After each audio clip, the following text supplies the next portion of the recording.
Hello, super expanders. How are you doing? How are you feeling today? I personally am so excited. I have just this wonderful woman sitting here before me. She is truly just a shining light of advocacy for women. She is inspiring. I could go on for ages just saying wonderful things about her, but we just need to dive straight into this. I'm so excited to share Dr. Kinga Mnich. Did I do it right? Yeah, right. We were close. Hold on. So we were practicing the name before I hit record, guys. So let's, I want you to say it so that they can really understand and know exactly properly how to say your last name. Sure, no problem. It's Kinga Mnich. Minish. Yes. So this is really funny. So I actually have a fear of messing up names all of the time. So we practiced it a few times before we hit record. But I'm so excited. You guys, she is just so talented. I had the pleasure of meeting Kinga on a networking call, I don't know, a few months ago, and we hit it off and have just made this deep connection. And I'm really excited to share her with you. So, over here at the Super Expander, we just go straight for it. So, Dr. Kinga, tell us, who are you at your core, at your essence? Who is Kinga? That's that's a great question, and I think that's I think that question can trigger a lot of things for a lot of people, by the way. So well done on it. But who am I? I am a person that really is all about creating joy and a place of belonging. Yeah, I think that's, like if you would come over to my house and you would sit down in my house, you would feel like you belong. And that is actually really the core of me, as trying to create a world for everyone to make them feel like they belong the way they are, without having to change, without having to do anything else. And I think the reason for that is a little bit also, my own story and growing up and feeling like I don't belong for a really long time, because I grew up as an immigrant and refugee in Germany. And it took me a while to understand that it is not anyone else's duty to make me feel like I belong, but I have to make myself feel like I belong. I also need to make myself feel like I am worthy the way I am. So yeah, at my core, it's really this deep-seated need of expanding people's minds actually into understanding that we are here to support one another and create a space in which we can have basically joy. I don't think even that it's all about success or doing something, but like this, when everything is just going right and you just feel so, I don't know, maybe loose and not relaxed necessarily, but just light, just, that feeling of lightness, because everything is going, and because you're looking left and right and you just see people being in their element. So I am all about finding not out who you are, because I believe much more so that we are always in the process of changing, but finding a way of continuously integrating the different pieces of yourself so you can just flow. Oh, that is beautiful. And the whole entire time I could literally feel that in my heart space, which just, we're all about authenticity. It's something that's one of my top core values. And I could just feel how deeply, truly, that really is who you are. And when I first met you, I felt it too. And what I love about how you're communicating who you are at your core and taking radical responsibility for your own happiness and your own joy. But being someone who welcomes people into that space is really, really powerful and something that's so, so needed in this world. I also really love the way that you described at the end there, that we aren't just kind of one thing. It's this evolution, this journey of growth and evolution, of continuously becoming who we are. Mm-hmm. Yeah. So, which really ends up just naturally moving into the next piece, because you have the doctor that precedes your first name, and you've really found a beautiful way to bring your essence into that level of supporting people. So let's talk a little bit about that. Talk about how you bring that level of who you are into your life's work. I'd love to know. Ooh, honestly, this is just giving me goosebumps, this question. I don't know why. Let's see where this goes. But so I have my PhD and I've been doing research for 15 years now, for about 15 years now, on the topic of emotions. And I don't know if I was, and I'm still not, I'm not the most emotional person, say it like that, or I'm not the most sensitive person in that regard when we talk about emotions. I mean, I was born in Poland, grew up in Germany. It's like there's this cultural component to it, right?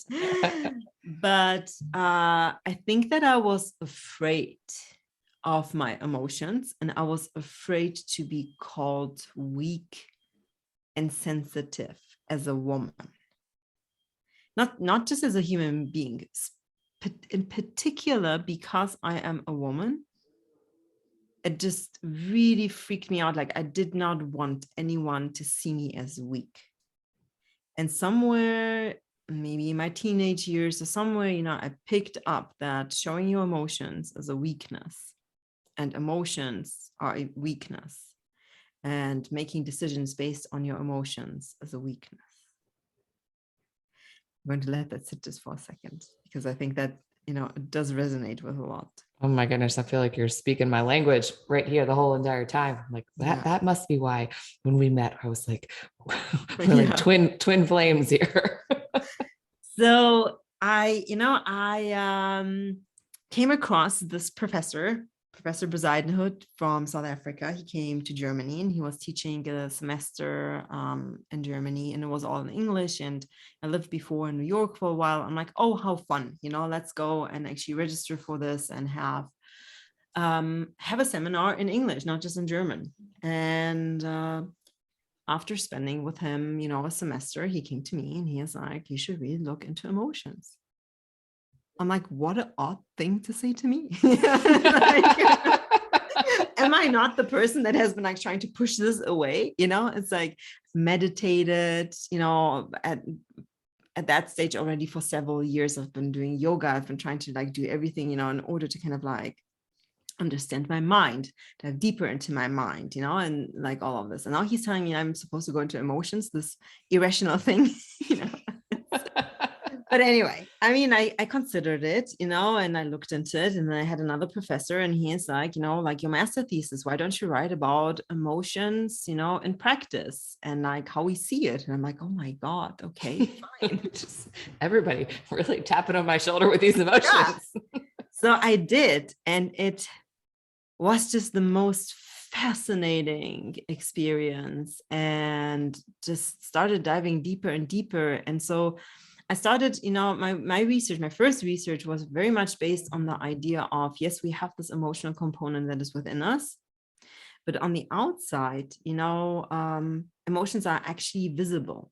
We always say that they're invisible, but they are visible because we are making them visible through how we speak, what kind of tone we use, what we do with, with our facial expression, what we do with our body, what, like how we are acting.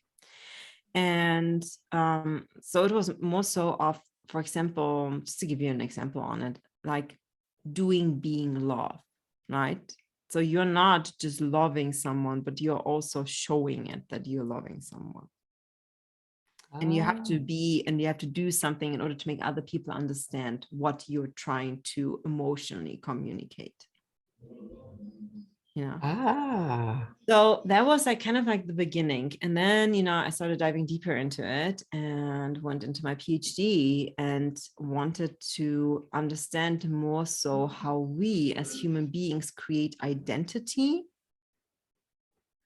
through using our emotions. Very much based on the premises, like like what you feel is who you are. That's what we do quite often, and that is unfortunately one of the reasons why we create trauma, or why it becomes so difficult for us to let go of trauma, because we interlink who we are with how we feel, instead of understanding that how we feel and what we feel is actually an internal compass for us, to navigate us through space and time and, between one another. So that just opened up a whole other dimension, to the point that I made the bold statement in a theory saying there is no such thing as being unemotional, and therefore there is no such thing as a just rational decision. Oh, We I as like where you're going with this. Yeah. So we as human beings, we are always emotional. Emotions are part of us. Just the last sentence on that, and I will give it over to you with it, is emotions means energy in motion. So it comes from the Latin word emoto, so in motion.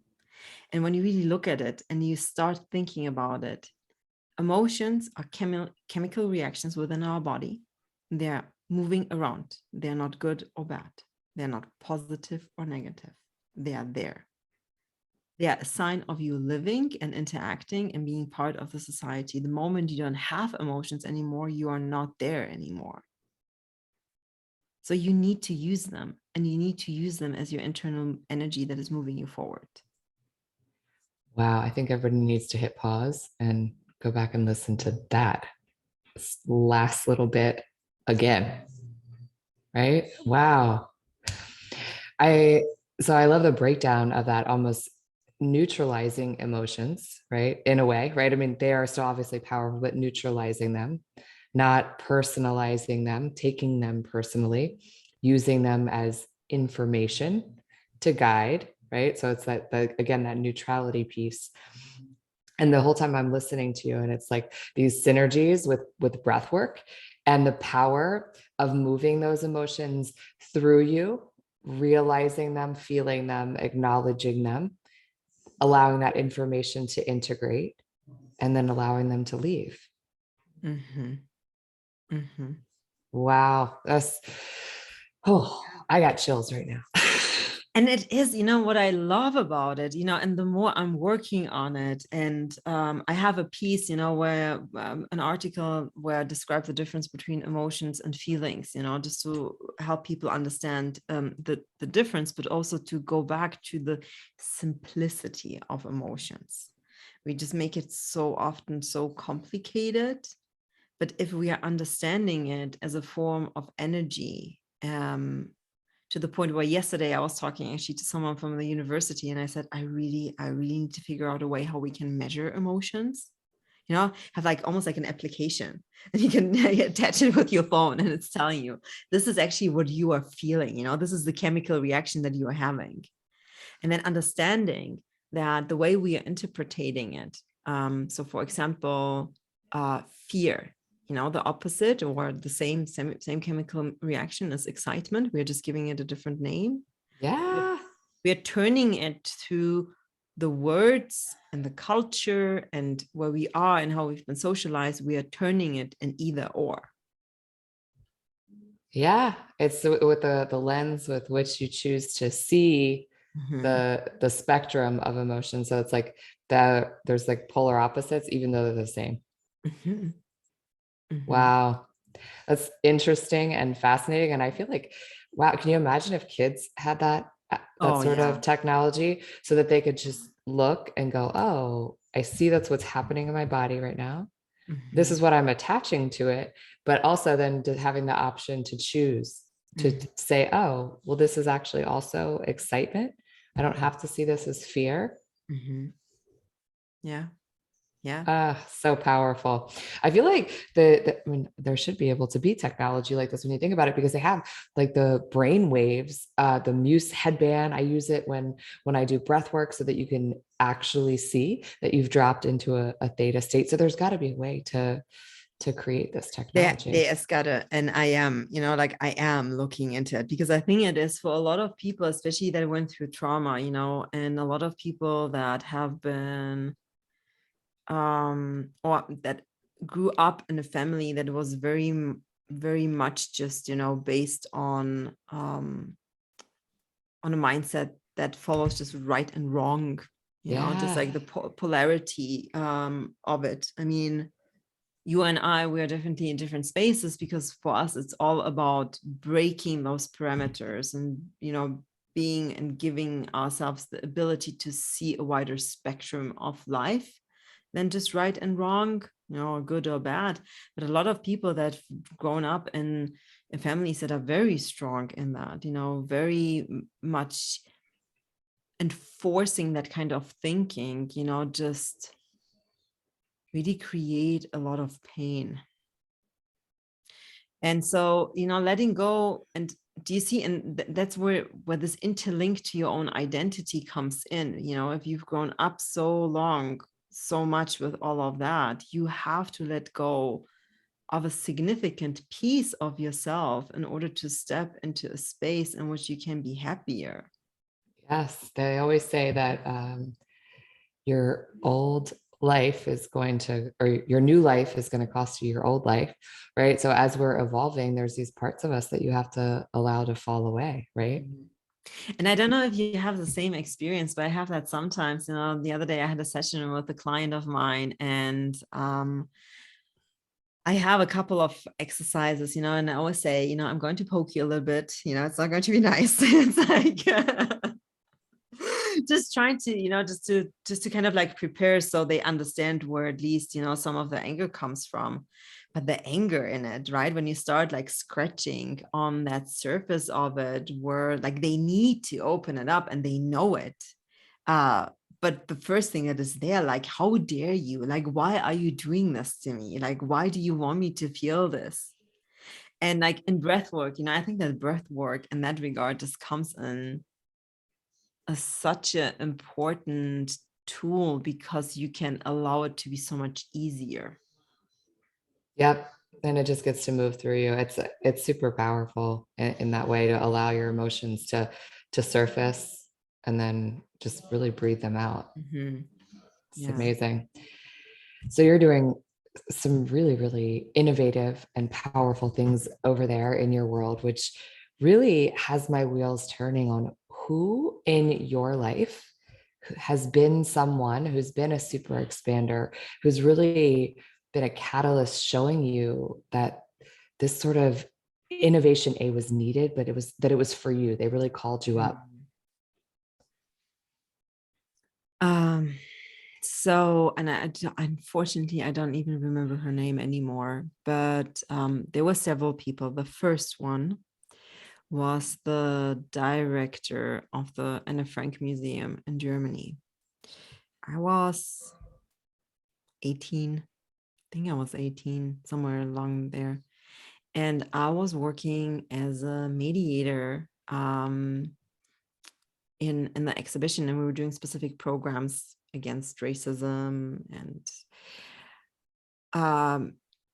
we were a small team that was trained in this very fantastic technique. And the whole idea was, it was like peer-to-peer mediation. So they didn't want to have psychologists or social workers that were a lot older than the teenagers and young people, that were practicing anti-Semitism or racism, or anything around along those lines. And she came to me one day and she said, and I knew it. I like, I could feel it, even though it didn't feel this in that moment like that. I could feel that she came from a place of kindness and she really meant well. And she said to me that I needed to seriously change the way I was communicating with my co-facilitators and mediators, because my feedback was way too harsh. And she said, it's like, I know that you're not arrogant, but it is being perceived as arrogance, but it's for you just a form of protection. It's actually anger, and you need to let go of that. And she said, and she's like, if you're not going to be able to let go of it, we're going to let go of you. Oh. Right? It was like straightforward. I mean, there was like considering that I was young, but it was, the interesting thing is that I think that she knew that I was able to hold it and not take it, like I didn't take it the wrong way. Like I didn't take it as this massive thing. Oh my God, I'm doing everything wrong, or, or they want to let go of me. But I took it really like, I hear what she's saying and I feel that what she's saying is right. Well, I was sitting there just thinking how much power there was in a direct communication, but with love. She said it with you to you with love and with the real desire for you to evolve into your fullest potential. And I'm thinking how many conversations in the world people need that. And what a gift that you had a conversation like that so early in life, and that you were able to actually receive it and not necessarily personalize it, yes, and to step into your full potential, but not to take it as an attack. Yeah. And I don't think that I was aware of it for a really long time, kind of like what gift she actually gave me with this. And then there was there are now several people. I wouldn't be able to do what I'm doing without several people in my life. But there was a second person, and it was actually my professor that was guiding me through my thesis, for my PhD thesis. And so funny. I love writing. I truly do. I think actually I'm a writer. Like, let's say that I'm a writer. I love writing. I love coming up with an idea. Yeah, I am a writer. But because German was my second language. Right. It was my second language, and not all teachers are equipped in handling immigrants or foreigners, or however you want to say that. They're just not. I would say majority isn't, unfortunately. And I was going through school with this story over my head when teachers were telling my parents that I won't be able to go through high school. I won't be able to finish high school, and they should be happy if I will work as a clerk in a supermarket.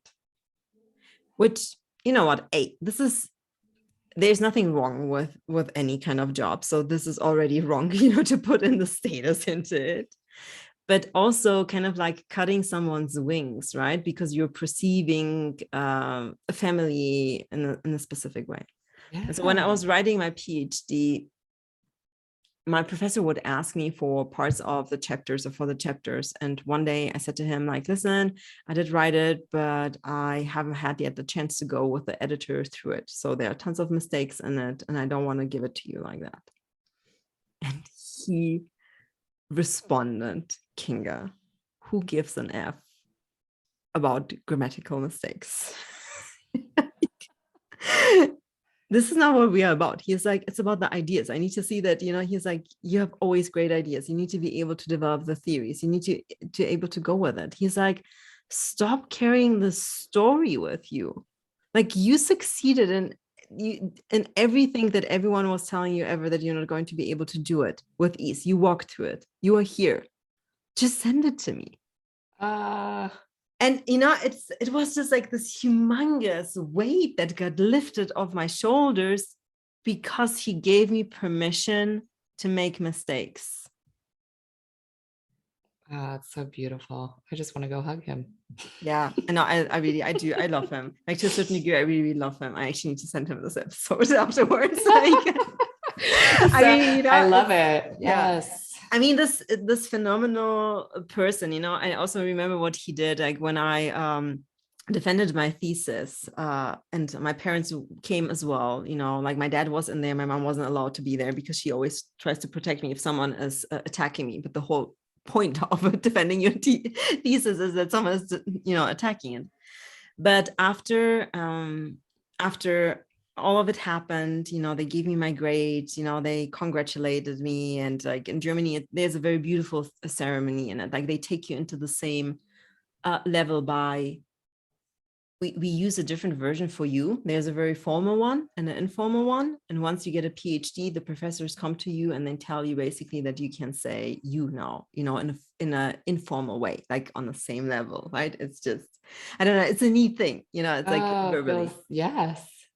But he went to my parents and he said to my parents, this is not just something for her to celebrate. This is something for you to even more so celebrate, because you created the space for her to be able to see that there are no boundaries for her.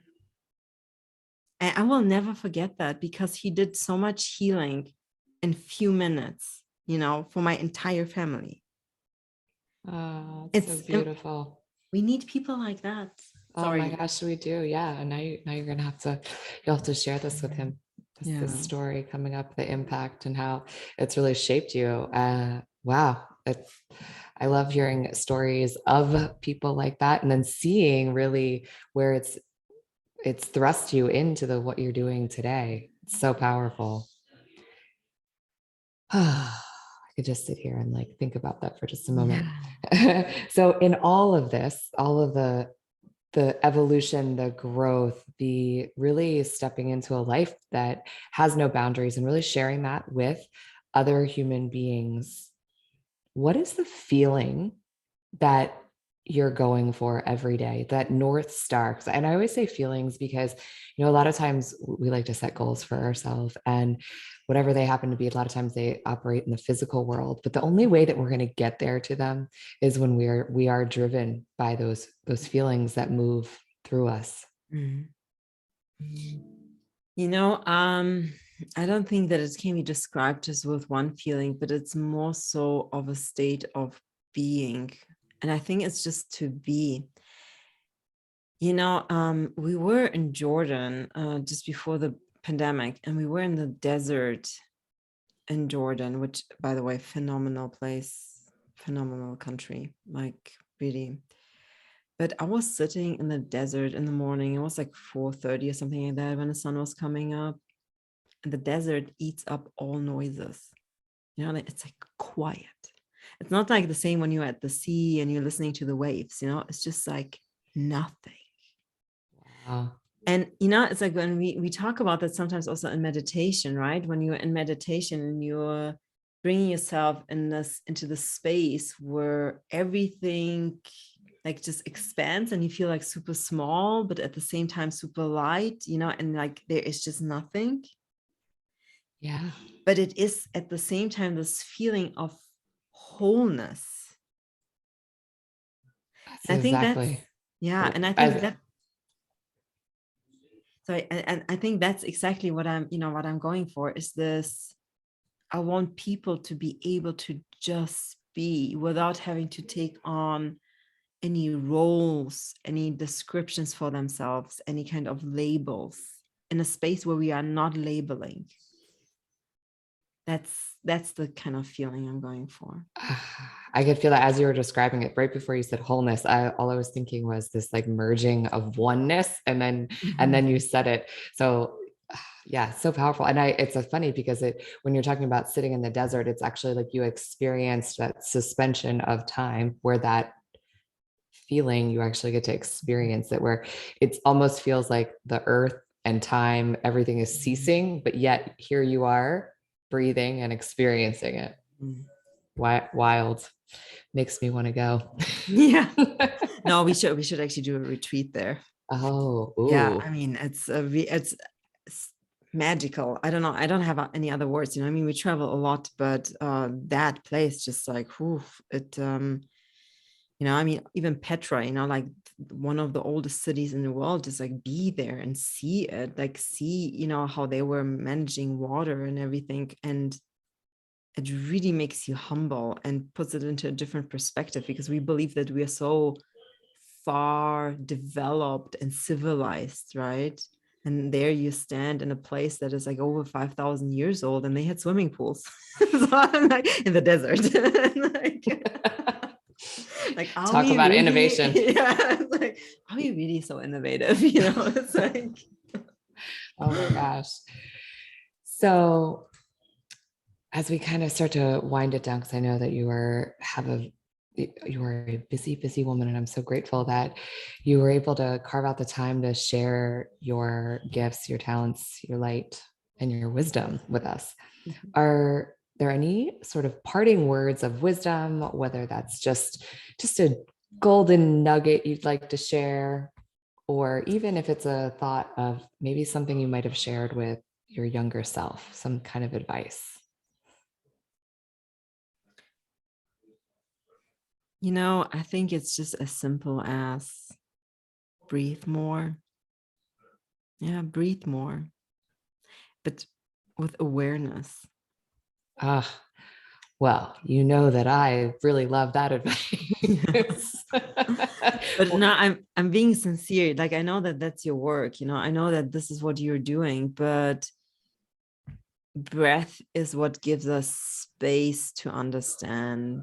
Breath gives us the understanding also that we have the power that we need to change things, to do things, to move things. I mean, in yoga we call it, the essence of life, the force of life, right? Yes, absolutely. Life force. I think it's funny too, as you say that, and I think of breath being, it's one of the only things that you can both do unconsciously or consciously.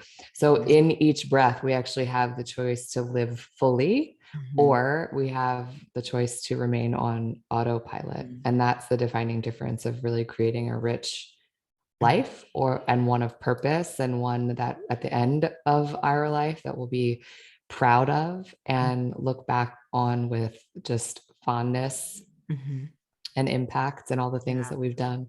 Yeah. And it's the lesson, I think that what you're saying, and you can take the lesson from it. I think that we can choose, no matter what we do, to just let it happen or participate in it. Yes, co-creators. I love that. Yeah.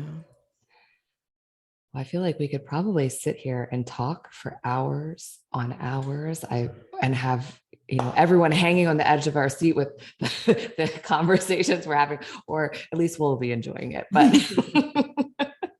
we will have to save the next conversation for the next episode.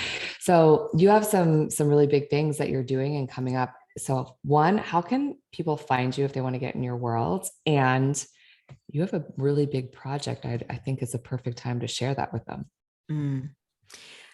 Best way to find me is truly through my website, and of course on LinkedIn. And I mean, I am sometimes on Instagram. I look over it. So most of the social media platforms you can find me. Website is the best way. So kingamnich.com. I have a project where you can actually just, do really connect also in live events and online events that we're doing through this project. So it's the Ziva Way bookazine. So it's more than a magazine, but where we are collecting the stories and tools from women all over the world and discussing them in a quarterly issue, and highlighting and amplifying women's voices through it, but through the magazine, but also on the website, and in monthly expanding sessions, accelerator. Actually, we're calling it accelerator sessions, which are for free to the community. So if you are enrolled in receiving the bookazine, you get also the invites to these sessions. all of it is currently free to the community, and we are hoping that we can keep it that way. So you just sign up, you choose which newsletter you want to receive. There's nothing pre-signed up for you. That I do want to share that because that's a very important value of mine. But yeah, I mean, we are going to be having a session with you, right? So I'm very much looking forward to that as well. But I'm trying to find a way to grow the space where people can learn from one another, but also share. So yeah. I love that, a collaborative space. So such exciting things on the horizon. So all of that information, your links to both your website, your social media, and then the bookazine, the Ziva Way, is going to be located in the show notes so everyone can find it there. So make sure that you go over, find Dr. Kinga, say hello, and see what the Ziva Way is all about. Thank you. Thanks so much. I really appreciate you having me today. And I had no clue into which direction the conversation will go. Well, we never know. That's the beauty of the Super Expander podcast over here. But it always turns out fabulous.